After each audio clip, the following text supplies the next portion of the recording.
Israeli government has been remarkably helpful in this. I want to thank them, thank our Israeli partners, and all the folks particularly who are working hand in hand with their American friends here at the CMCC. And number two, I want to say that there is this weird attitude I've sensed in the American media, in the Western media, where there's almost this desire to root for failure, that every time something bad happens, that every time that there's an act of violence, there's this inclination to say, oh, this is the end of the ceasefire, this is the end of the peace plan. It's not the end. It is, in fact, exactly how this is going to have to happen when you have people who hate each other, who have been fighting against each other for a very long time. We are doing very well. We are in a very good place. We're going to have to keep working on it, but I think we have the team to do exactly that. So with all thanks to our partners, both in Israel, but all across the Gulf Arab states, Indonesia, the Turks, we are doing an amazing thing here, and I'm particularly proud of the American troops working at the command center who are coordinating this effort and making it possible. So with that, I want to thank Ambassador Steve Witkoff and turn it over to him to say a few things, and after everybody's said a few words, we'll take some questions. Thank you, guys. Steve? Well, thank you very much, Mr. Vice President. We're really proud of what's happened here. It's an amazing effort. It's a great coordination between our partners. We have a great team. Signing this deal up was a challenge in and of itself, but the implementation, that's where it really is going to be the most important. And I think we are exceeding where we thought we would be at this time. I think the Vice President has come out here. He sees that. The Secretary of State will be out here.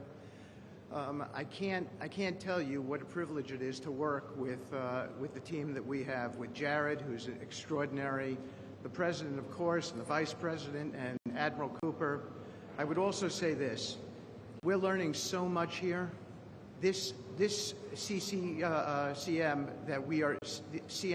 that we're setting up now, this is going to be used in other conflicts as we figure out all the intricacies of how to modulate a peace deal, go from war to peace.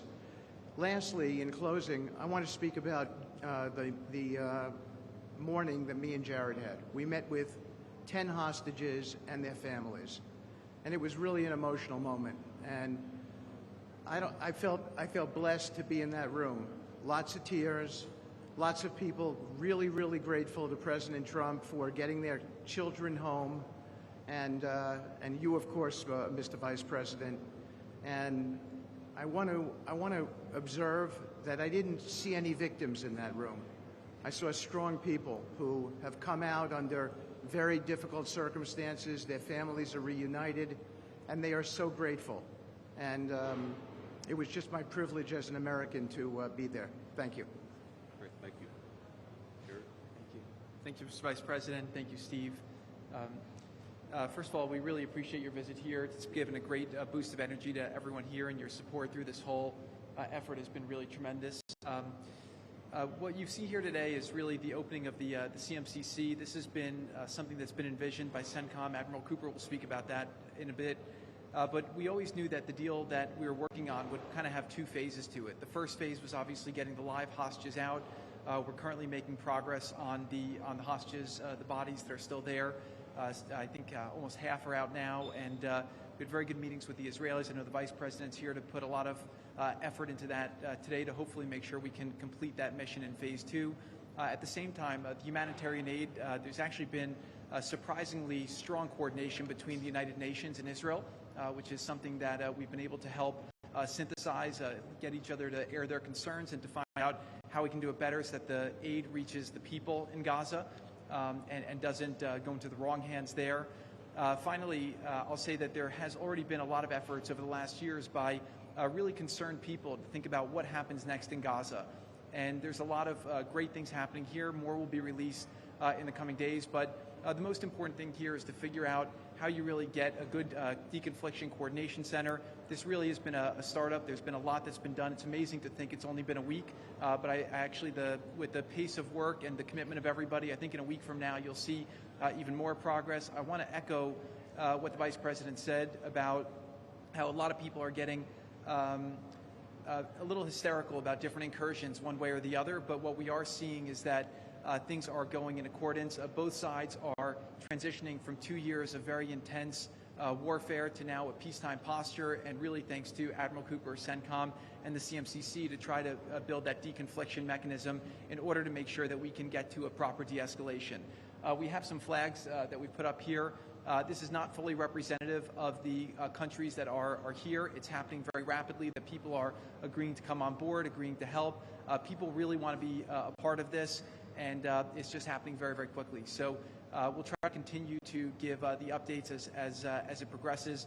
But really just thank you to the entire team here who's made all this possible. It's been a lot of sleepless nights, around the clock effort, and it's really been great coordination because everyone believes that it is possible to create something better in Gaza, and we have to believe it, we have to work hard for it, and if we all work hard to do that, then I do believe a great outcome is possible. Well, Mr. Vice President, thank you for joining us here today at the CMCC. Consistent with our Commander-in-Chief's direction, this facility will be the hub for the delivery of everything that goes into Gaza as we look to the future, delivering on the Commander-in-Chief's commitments. 200 of America's sons and daughters who wear the cloth of the nation have stepped up and are serving here. I just couldn't be prouder, and I know that you are as well. Thank you so much. Great. Thanks, Admiral. And gentlemen, we'll take a few questions now. Sir. I wanted to ask about the Turkish role. It's very concerning for Israelis. Turkey obviously has been a supporter of Hamas. What role will they have, and will they have troops that will be on the ground here or in the Gaza Strip? Thank you. Well, I think first of all, what troops are on the ground in Israel is going to be a question the Israelis have to agree to, and I'm sure that Prime Minister Netanyahu will have opinions about that, but we think everybody has a role to play here. Some of that's going to be financial, some of that's going to be in reconstruction, some of that's just in communication with the various parties to ensure that this deconfliction process actually works and is implemented. We're not going to force anything on our Israeli friends when it comes to foreign troops on their soil, but we do think that there's a constructive role for the Turks to play, and frankly, they've already played a very constructive role. We're very grateful for that. And you asked, they've supported Hamas in the past. No one who is a party to this conflict can look in the past and not point at something that they don't like or that they disagree with. Everybody who's been involved in this conflict can point at one other person. One of these flags can point at another flag and say, we hate that person for various reasons. The way that we're going to get to peace is to focus on the future, which is what the President of the United States has asked us to do. And we think everybody here is very willing to do that and is very eager to engage in that effort. Ma'am. The ceasefire deal took months to negotiate. What do you think the likelihood is that it will last long term? If you had to put a number on it, a percentage. Well, Jared's the investor here. I'm not going to give you a percentage, but look, what we've seen the past week gives me great optimism the ceasefire is going to hold. And if we get from where we were a week ago to a long-term, durable peace between Israel and Gaza, there are going to be hills and valleys. There are going to be moments where it looks like things aren't going particularly well. But given that, and given the history of conflict, I think that everybody should be proud of where we are today. It's going to require constant effort. It's going to require constant monitoring and supervision. That's part of the reason that Admiral Cooper and his team is here, is to mediate these disputes, to mediate these disagreements as they come up. But look, right now, I feel very optimistic. Can I say with 100% certainty that it's going to work? No. But you don't do difficult things by only doing what's 100% certain. You do difficult things by trying, and that's what the President of the United States has asked us to do. Sir. Mr. President, Suleiman Massoud from Cannes. First of all, thank you for brokering the ceasefire deal. Two questions for you. Hamas was supposed to bring back all the hostages within 72 hours. There are still deceased hostages that are still in Gaza. Will you put a deadline for Hamas to bring back all these hostages? And second thing, President Trump tweeted about this today, Hamas killing their own people in Gaza, Palestinians who worked for Israel. What is your warning to Hamas about that? Yeah, so Steve, I'm going to ask you to follow up here, but let me say just a couple of words about the deceased hostages. I mean, one of the stations that I met with, one of the groups that's working on this that I met with earlier, they actually have a photo of the 15 deceased hostages who are still in Gaza.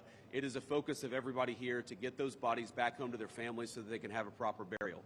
Now, that said, this is difficult. This is not going to happen overnight. Some of these hostages are buried under thousands of pounds of rubble. Some of the hostages, nobody even knows where they are. That doesn't mean we shouldn't work to get them. and that doesn't mean we don't have confidence that we will. It's just a reason to counsel in favor of a little bit of patience. This is going to take a little bit of time. And look, our warning to Hamas is very straightforward. The terms of the 20-point plan that the president put out there is very clear. It's supported not just by Israel, but by all of our Gulf Arab friends. It's that Hamas has to disarm. It's that Hamas has to actually behave itself, and that Hamas, while all the fighters can be given some sort of clemency, they're not going to be able to kill each other, and they're not going to be able to kill their fellow Palestinians. Now, again, that's going to take a little bit of time. We're talking about how to set up the security and humanitarian apparatus to put all this in place.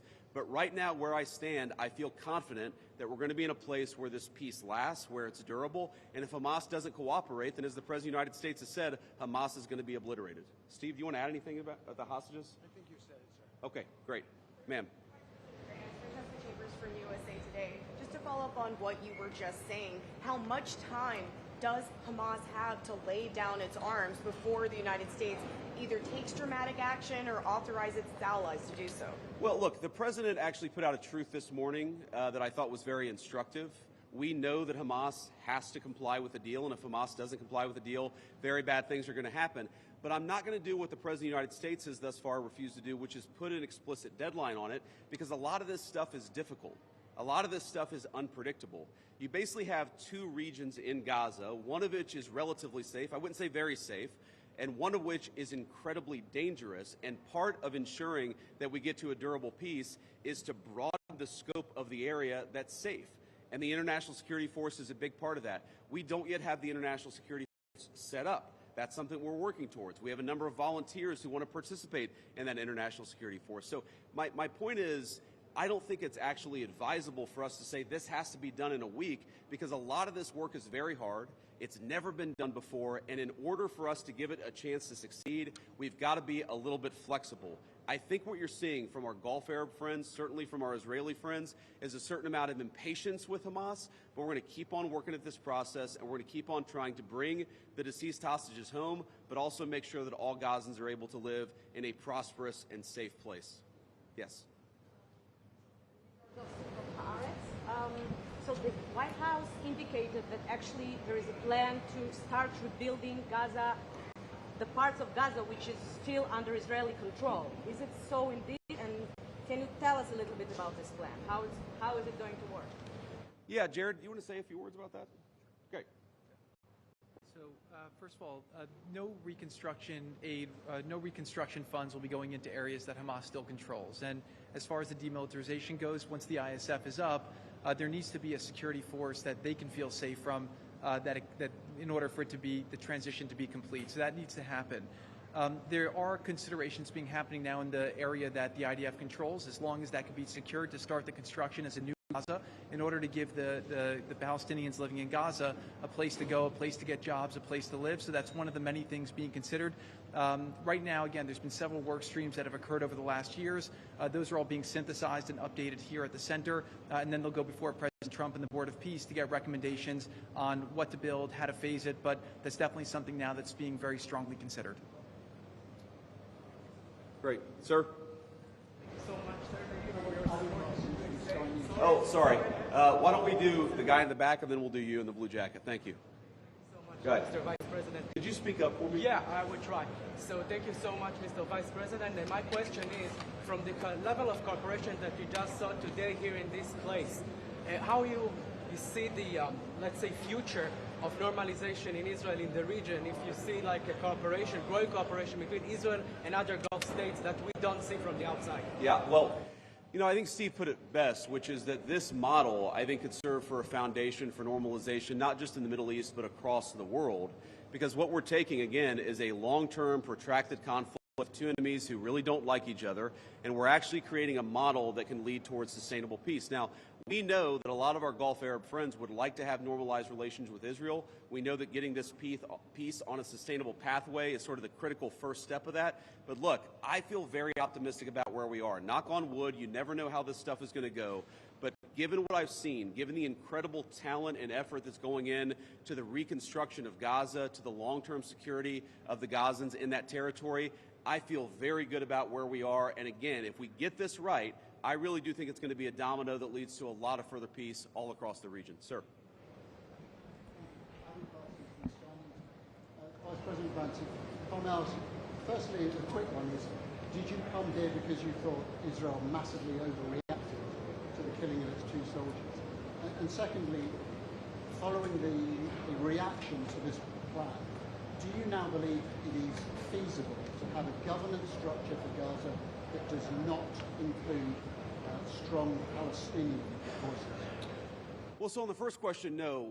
My visit had nothing to do with events of the past 48 hours. We had actually tried to plan this visit, frankly, months ago, and now we thought this would be a good time to do it. It ended up working out. As you know, sometimes calendars are difficult, especially when you're the Vice President of the United States. But I wanted to come. I wanted to check in on things. I wanted to, talk to the troops who are working very hard to coordinate this massive relief effort. And I wanted to just see how things were going and put some eyes on it so I could call the President of the United States and actually, it's one thing to read about it. It's one thing to talk with Jared and Steve on the phone about what's going on the ground. It's another thing to actually shake somebody's hand, to look them in the eye, and to understand what are the challenges, what are the things they need from me. I mean, I heard from relatively junior troops very simple things that would make their lives easier that I'm going to take back to Washington and hopefully help them with. That's why you do a visit like this, not because of anything that's happening on the ground. On your question about what is the ultimate, authority in Gaza look like, I don't know the answer to that question. And I think what's so cool, what's so amazing about what these guys have done is that we're creating a governance structure that is very flexible to what happens on the ground in the future.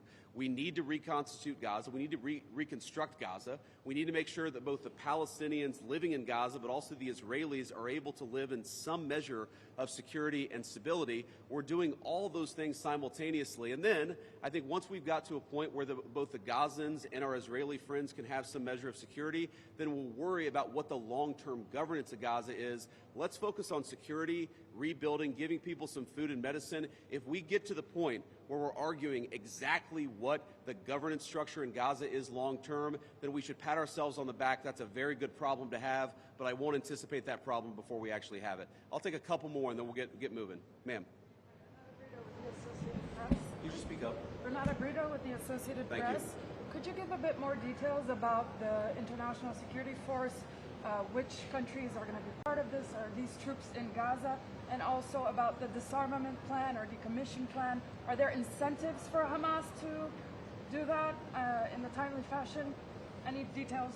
The incentives are that unless Hamas disarms in accordance with the agreement, very bad things are going to happen, right? And also the incentive is that if they disarm, there is a better future for everybody on the other side of it. But in terms of the International Security Force, Steve and Jared, Admiral Cooper, are working on that very issue right now. Remember, this peace deal was struck under the president's leadership literally a week ago. The hostages were returned, 6 days ago, 5 days ago? So we're in the phase now where we're actually starting to conceptualize what that international security force would look like. I think it's important for Americans to know a couple of things. Number one, there are not going to be American boots on the ground in Gaza. The President of the United States has made that very clear. All of our military leadership has made that very clear. What we can do is provide some useful coordination. How do you take, the Gulf Arab states, plus Israel, plus plus the Turks, plus the Indonesians, how do you actually get those folks to work together in a way that actually produces long-term peace? The only real mediators are the United States of America. And so that's the role that we're going to play. I think the American people should be proud of it, but they should know that there are going to be no American boots on the ground in Gaza. Sir, in the back. I'd like to ask about a different threat. We see Iran rearming again, trying to build again their nuclear weapon. Could we expect in Israel to see the U.S. Army attacking again in Iran? Could you ask the very last part? Could we expect the U.S. Army to attack again in Iran like you did in the last time in Fordow? Well, I'm not going to make any announcements here today. The President of the United States has been very clear about our policy with regards to Iran. It's that he actually wants Iran to be prosperous. He wants to have good relations with the Iranians, but they cannot have a nuclear weapon. And so we're going to keep on using and exhausting every diplomatic means possible to try to ensure that Iran does not have a nuclear weapon. That's our focus, and that will remain our focus for the indefinite future. Let me just leave us with one final thought here. So I've been to Israel once in my entire life. I came for about 36 hours, and as a Christian, I think the world's Christians will know that this country, that this region of the world means a great deal to me. And at some point today, I hope to go, or at some point in the next couple of days, I should say, I hope to go to the Church of the Holy Sepulchre, which Christians believe is the site that Jesus Christ was crucified in. And I know that Christians have many titles for Jesus Christ, and one of them is the Prince of Peace. And I'd ask all people of faith, in particular my fellow Christians, to pray that the Prince of Peace can continue to work a miracle in this region of the world. I think that we have made incredible strides over the past week. We're going to have to make a lot more, but I think with your prayers, with God's providence, and with a very good team behind me, I think we're going to get it done. Thank you all. Take care.